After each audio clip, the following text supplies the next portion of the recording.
fura o ìfura lóògùn àgbà èèyàn 135,000 ló ní HIV lẹ́kọ̀ọ́ nìkan o wọ́n ní kó wá wo bí o ṣe lè dáàbò bo ara rẹ lọ́wọ́ HIV ní ọdún 2022 àjọ NACA ní kàkà kó má sàn lára orílẹ̀-èdè wa Nàìjíríà nípa àrùn HIV níṣe ni iye àwọn tó máa ń kó àrùn náà ló máa ń pọ̀ sí o àjọ òun ní káàkiri Nàìjíríà ó ní àrùn náà ti ń peléke sí i ṣùgbọ́n ó fẹ́ dàbí wípé ìpínlẹ̀ Èkó aromisẹ́ lẹ́gbẹ̀lẹ́gbẹ̀ ó ní nọ́mbà tó pọ̀ díẹ̀ nínú iye èèyàn tó ní àìsàn HIV lára o kọmíṣánná fún ètò ìlera ní ìpínlẹ̀ Èkó Akin Àbáyọ̀mí ó ní èèyàn tó lé ní 135,000 ó mọ̀ ló máa ń gbé pẹ̀lú àrùn HIV ní ìpínlẹ̀ Èkó Àbáyọ̀mí ó mà sọ èyí nígbà tó ń bá àwọn akọ̀ròyìn sọ̀rọ̀ ní ọ́fíìsì ìjọba ìpínlẹ̀ Èkó tó wà ní Aláùsá Ìkẹjà èèyàn 135,224 ó mà ló mà ní àìsàn HIV ní ìpínlẹ̀ Èkó ó ṣàlàyé bẹ́ẹ̀ bá gbàgbé láìpẹ́ yìí ó ní ààrẹ ilẹ̀ Amẹ́ríkà Donald Trump pẹ̀lú olùbádámọ̀ràn pàtàkì rẹ̀ lórí bí wọn yóò ṣe máa sọ owó Amẹ́ríkà náà Elon Musk ó mà kéde pé àwọn yóò máa fagilé àjọ olùrànlọ́wọ́ àgbáyé USAID àjọ náà òun ló wà fún ìrànwọ́ ọlọ́kan-ò-jọ̀kan pàápàá lẹ́ka ìlera fún àwọn orílẹ̀-èdè àgbáyé o ọ̀kan pàtàkì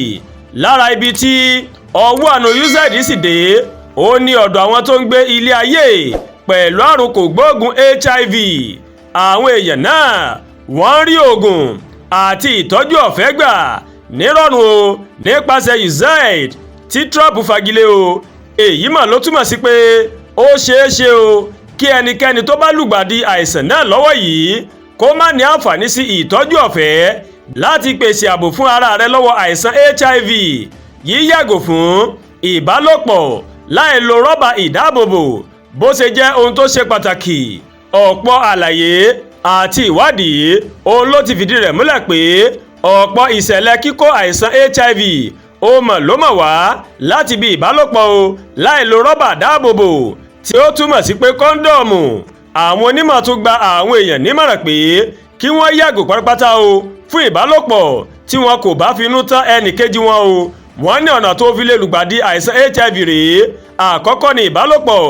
wọ́n ní bí o bá bá èèyàn tó ní HIV sùn láì lo rọ́bà ìdáàbòbò ó lè ṣokùnfà kíkó àìsàn HIV ẹlẹ́kejì pínpín abẹ́rẹ́ lò pẹ̀lú èèyàn tó ní àrùn HIV ó lè fà á kí èèyàn náà ní àìsàn náà ẹlẹ́kẹta ẹ̀wẹ̀ ìyá sí ọmọ ìyá tó ní àìsàn HIV ó lè fún ọmọ tó ṣẹ̀ṣẹ̀ bí ní HIV látara ìbí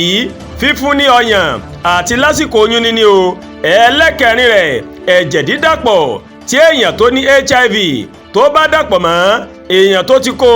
irúfẹ́ èèyàn bẹ́ẹ̀ yóò ní àrùn HIV ohun tó jẹ́ ìyàlẹ́nu nípa àìsàn yìí ni pé kì í ṣe bí ìbálòpọ̀ nìkan ó ní ẹ ti lè kó àìsàn yìí ọ̀pọ̀ ọ̀nà mìíràn òun ló wà tí èèyàn fi lè lùgbàdì àrùn HIV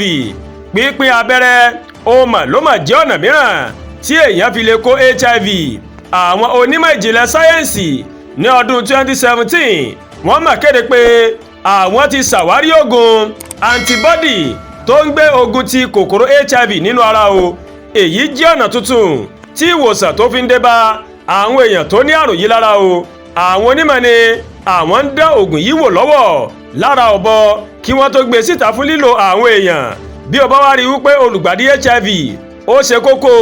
kí o tètè gba ọ̀dọ̀ dókítà lọ láti bẹ̀rẹ̀ ìtọ́jú o ó ṣe kókó kí èèyàn tó bá ṣẹ̀ṣẹ̀ ní kó tètè bẹ̀rẹ̀ ìtọ́jú láti má ṣokùnfà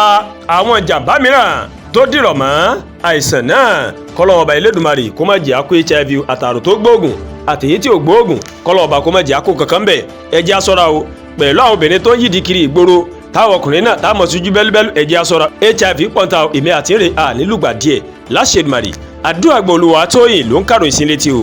láti kàn ní Ẹ̀yà Yorùbá World TV bẹ́ẹ̀ ṣé wò wá